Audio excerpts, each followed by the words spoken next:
Assalamualaikum warahmatullahi wabarakatuh. Perkenalkan, nama saya Puja Anissa Saadah dengan NIM 23482011151 dari kelas 5 C Farmasi. Di sini saya akan menjelaskan tentang alkaloid, glikosida, dan saponin. Adapun pengertian alkaloid. Alkaloid adalah metabolit sekunder yang mengandung satu atau lebih atom nitrogen, umumnya berada dalam bentuk heterosiklik serta bersifat basa. Senyawa ini banyak ditemukan pada berbagai bagian tanaman seperti daun, biji, akar, dan kulit batang. Alkaloid dikenal memiliki aktivitas biologis yang kuat, baik sebagai racun alami maupun sebagai obat. Contoh alkaloid yang umum dikenal adalah kafein, nikotin, dan quinina. Adapun sifat-sifat dari alkaloid yaitu bersifat basa atau alkalis karena adanya atom nitrogen, memiliki rasa pahit, umumnya tidak mudah menguap, larut dalam pelarut organik, dan dalam bentuk garam, dapat larut dalam air. Bersifat aktif secara farmakologis bahkan dalam dosis kecil. Banyak alkaloid bersifat toksik sehingga penggunaannya terus terkontrol. Klasifikasi berdasarkan struktur dan asal biosintesisnya. Alkaloid diklasifikasikan menjadi yang pertama, alkaloid sejati berasal dari asam amino dan mengandung nitrogen dalam cincin heterosiklik, contohnya morfin. Yang kedua, protoalkaloid berasal dari asam amino tetapi nitrogen tidak berada dalam cincin, contohnya efedrin.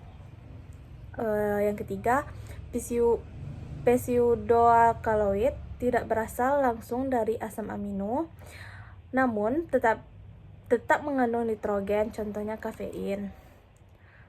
Biosintesis dari alkaloid umumnya berasal dari asam amino seperti ornitin, lisin, fenilalanin, triptofan. Asam amino tersebut mengalami proses dekarboksilasi, diikuti reaksi metilasi, oksidasi, dan siklisasi sehingga terbentuk struktur alkaloid yang kompleks. Proses ini terjadi di dalam sel tanaman sebagai bagian dari metabolit sekunder. Yang kedua, glikosida. Glikosida adalah senyawa metabolit sekunder yang tersusun atas dua bagian, yaitu glikon atau bagian gula, aklikon bagian bukan gula. Kedua bagian tersebut dihubungkan oleh ikatan glikosidik. Glikosida umumnya tidak aktif secara biologis dalam bentuk utuh, namun akan aktif setelah mengalami hidrolisis yang melepaskan aklikonnya.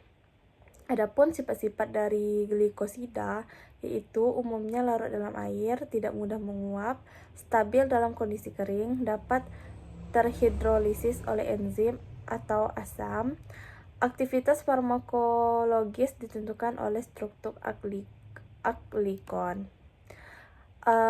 Berdasarkan jenis aklikonnya, glikosida dibagi menjadi glikosida jantung atau untuk mempengaruhi kontraksi jantung, glikosida antrakuinon bersifat laksatif, glikosida flavonoid antioksidan, glikosida sianogenik menghasilkan HCN, glikosida saponin. Biosintesisnya melibatkan dua jalur utama, yaitu pembentukan glikon berasal dari glukosa melalui fotosintesis. Pembentukan aklikon berasal dari jalur metabolisme sekunder seperti fenilprovanoid, terfenoid, asam amino. Tahap akhir adalah reaksi glikosilasi, yaitu pengikatan gula ke aklikon oleh enzim glikositranferase. Saponin. Saponin merupakan senyawa glikosida alami yang memiliki sifat khas, yaitu membentuk busa stabil ketika dikocok dalam air. Saponin tersusun atas sapogenin atau aklikon dan satu atau lebih gugus gula. Senyawa ini banyak ditemukan pada tanaman seperti ginseng, lera, dan kedelai. Adapun sifat-sifat dari saponin meliputi bersifat surfaktan alami, membentuk busa dalam air, rasa pahit dan pedas, bersifat hemolitik terhadap sel darah merah, memiliki aktivitas antibakteri dan anti jamur. Klarifikasi berdasarkan struktur sapogeninnya, saponin dibagi menjadi dua, yaitu saponin steroid dan saponin triterpenoid. Biosintesisnya melalui jalur mevalonat yang menghasilkan senyawa steroid, saponin steroid, dan triterpenoid, saponin triterpenoid. Tahap selanjutnya adalah penambahan gugus gula melalui proses glikosida. Baiklah, hanya itulah yang dapat saya sampaikan. Lebih dan kurang saya mohon maaf. Assalamualaikum warahmatullahi wabarakatuh.